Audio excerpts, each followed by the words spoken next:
नमस्कार, आप सभी देख रहे हैं न्यूज 21। मैं हूं प्रियंका। बिहार बुलेटिन में आप सभी का स्वागत है। रोहतास जिला परिषद अध्यक्ष स्तुति गुप्ता ने आज सासाराम में बीजेपी की सदस्यता ग्रहण कर ली। बीजेपी जिला अध्यक्ष संतोष पटेल ने उन्हें पार्टी की सदस्यता दिलवाई। सासाराम में आयोजित कार्यक्रम के दौरान स्तुति गुप्ता ने बीजेपी की सदस्यता ग्रहण की।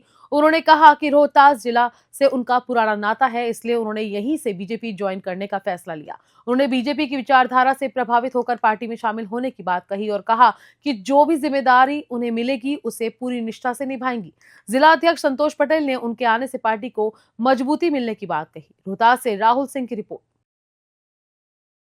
प्रधानमंत्री नरेंद्र मोदी के भागलपुर दौरे के बीच पूर्णिया में सांसद पप्पू यादव ने बिहार बंद का ऐलान किया। हालांकि बंद का असर खास देखने को नहीं मिला। पूर्णिया में मखाना बोर्ड की स्थापना, हाईकोर्ट बेंच और उप राजधानी बनाने की मांग को लेकर सांसद पप्पू यादव ने बिहार बंद बुलाया। इसके समर्थन में दुकानों को बंद करवाने निकले, लेकिन 11 बजे के बाद बाजार फिर से खुल गया। वहीं सांसद प्रवक्ता राजेश यादव ने आरोप लगाया है कि बिहार की योजनाओं को दरभंगा शिफ्ट किया जा रहा है, जबकि मखाना बोर्ड पूर्णिया का हक है। पूर्णिया से विदित राज की रिपोर्ट।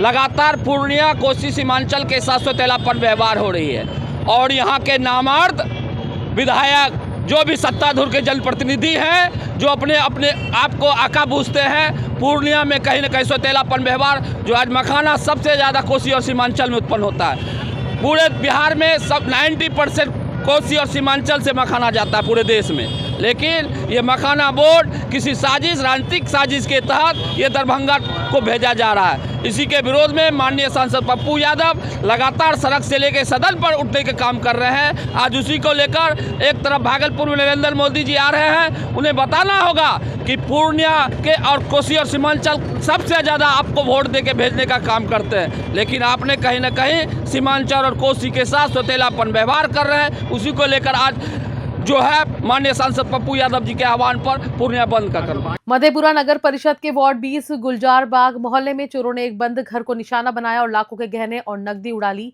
पीड़ित रमेश कुमार गुप्ता की पत्नी किरण देवी के अनुसार वे 11 फरवरी को महाकुंभ स्नान के लिए परिवार समेत गए थे और 23 फरवरी की रात लौटे तो घर का ताला टूटा मिला। चोरों ने 5 लाख के गहने और 70,000 नगद चोरी कर लिए। घटना की सूचना मिलते ही पुलिस मौके पर पहुंची और जांच शुरू कर दी। वार्ड पार्षद प्रतिनिधि रामचंद्र कुमार ने नगर परिषद की सीसीटीवी व्यवस्था पर सवाल उठाए। स्थानीय लोगों ने रात्रि गश्त बढ़ाने की मांग की ताकि ऐसी घटनाओं पर रोक लग सके। मधेपुरा से अमन आनंद की रिपोर्ट। 11 तारीख को खून के लिए निकले थे 4 बजे हम लोग। अब रात में आए हैं, 1:30 बजे रात में आए हैं। उसके बाद आगे का मेरा जो है ताला लगा हुआ ही था मेन गेट का। उसके बाद अंदर आए हम लोग खोल के तो देखे क्या कि मेरा बीच का ताला टूटा हुआ है और सेकेंड भी टूटा हुआ है और फर्स्ट भी टूटा हुआ है गेट का। और तब अंदर गए तो देखे मेरा लोकर गोदरेज का टूटा हुआ है। तो वहाँ पर देखे तो सब बिखरा हुआ है सामान। चोरी की घटना बढ़ती जा रही है। मधेपुरा शहर में आदमी सेफ महसूस नहीं कर पा रहे हैं। हम वार्ड नंबर 20 के वार्ड प्रतिनिधि भी हैं और ख़ास करके जो स्थिति बनी हुई है कि एक भी लाइट सही नहीं है। नगर परिषद के द्वारा बार बार कहे जाने के बावजूद भी आप देखिए कि धरातल पे जितनी भी लाइटें हैं वो सारे की सारी लाइट बंद पड़ी हुई। हमने कई बार आवेदन दिया कार्यपालक पदाधिकारी को और कार्यपालक पदाधिकारी इस पर कोई संज्ञान नहीं ले रही है और हम लोग बहुत परेशान हैं कि हम जनता के कार्य को सुदृढ़ तरीके से नहीं देख पा रहे हैं। लाइट की परेशानी हमेशा रही है। सीसीटीवी कैमरा पे नाम पे जो लाखों रुपया निकासी हो रहा है, कहीं भी सीसीटीवी धरातल पे काम नहीं कर रहा। अगर आज सीसीटीवी सही रूप से काम कर रहा होता तो शायद हम चोरों का पता कर पाते, देख पाते कि किस तरह से चोरी हुई है और कौन इसमें संलिप्त है। तो आज ये स्थिति है कि लाखों खर्च होने के बावजूद, करोड़ों खर्च होने के बावजूद नगर परिषद की जो स्थिति है इतनी दयनीय है कि जन सुविधाओं के हित में कोई कार्य नहीं किया जा रहा है। 200 करोड़ रुपया निकाला तो गया है मधेपुरा नगर परिषद में, मगर हमें लगता है कि नगर परिषद के एक भी पैसे की सुदृढ़ रूप से उपयोग नहीं किया जा रहा। आज हमारी जो जनता, आज आप देख रहे हैं कि जो लाचारी स्थिति है कि लाखों रुपए का सामान इनके घर से गायब हो गया, कितना कष्ट है। और उनकी बेटी की सारी सामग्री थी, पैसा मिला था प्रशासन के द्वारा 50,000 रुपये, ये भी कैश के रूप में ले गया।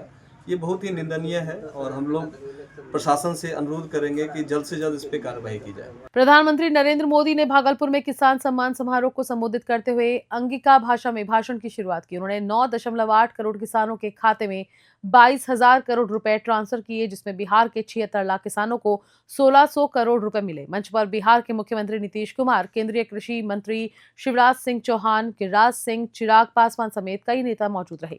पीएम मोदी ने कहा कि भागलपुर का सिल्क और मखाना वैश्विक पहचान बना रहा है। उन्होंने विक्रमशिला विश्वविद्यालय को केंद्रीय विश्वविद्यालय बनाने की घोषणा की। साथ ही बिहार में नए पुलों, एफपीओ और पावर प्लांट के लिए योजनाओं का ऐलान किया। उन्होंने जंगल राज की आलोचना करते हुए कहा कि राज्य की धरोहर और आस्था की रक्षा एनडीए सरकार करेगी। भागलपुर से राहिल सिद्दीकी की रिपोर्ट।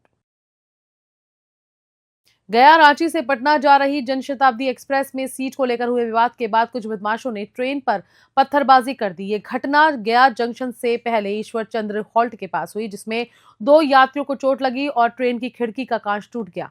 दरअसल गोमो स्टेशन से चढ़े एक यात्री की रिजर्व सीट पर कुछ बदमाश पहले से ही बैठे थे।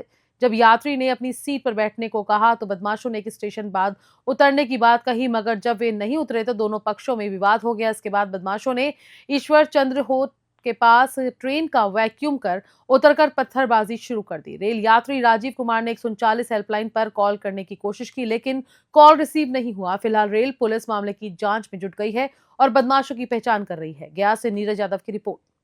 राजीव कुमार। क्या हुआ घटना? 1 नंबर सीट मेरा है, तो यहाँ पे उन लोग बैठा हुआ था। हम आए, बोले कि मेरा 1 नंबर सीट, तो बोला भैया एडजस्ट कीजिए, पहाड़पुर में उतरेंगे। उसके बाद हम इधर आ गए, पहाड़पुर आ गया। पहाड़पुर में बोले कि उतर जाओ, उतरना है ना, तो बोला कि नहीं उतरेंगे और गाली गलौज करने लगा। फिर उसके बाद अंकल सपोर्ट में बोले, तो फिर अंकल के साथ गाली गलौज करने लगा। अब बोलता है कि तुम लोग को मारेंगे, ये करेंगे, वो करेंगे। गया में उतर के, गया में हम ही लोग का सब कुछ चलता है। यहाँ पूरा ट्रेन को, पूरा बोगी को गोली मार देंगे, चाहेंगे तो हम लोग कुछ भी कर सकते हैं। तो पथराव किया उतर के फिर? उसके बाद ट्रेन से उन लोग उतरा गया पे, और उसके बाद से पत्थर मारा पूरा। देखिए कैसे आप नहीं, हम मेल लिखे हैं और उसके बाद फिर 139 पे कंप्लेन कर रहे हैं, कॉल कर रहे हैं, तो कॉल लग नहीं रहा है। कहाँ पे लगा? 1 मिनट, कैसे चोट लगा आपको? एक मिनट, सुलेशन पे तो लड़का 3 आदमी मार रहा था ढेका। कहाँ सफर कर रहे थे आप? हम जा रहे हैं गोमो से। बिहार बुलेटिन में फिलहाल इतना ही। नमस्कार।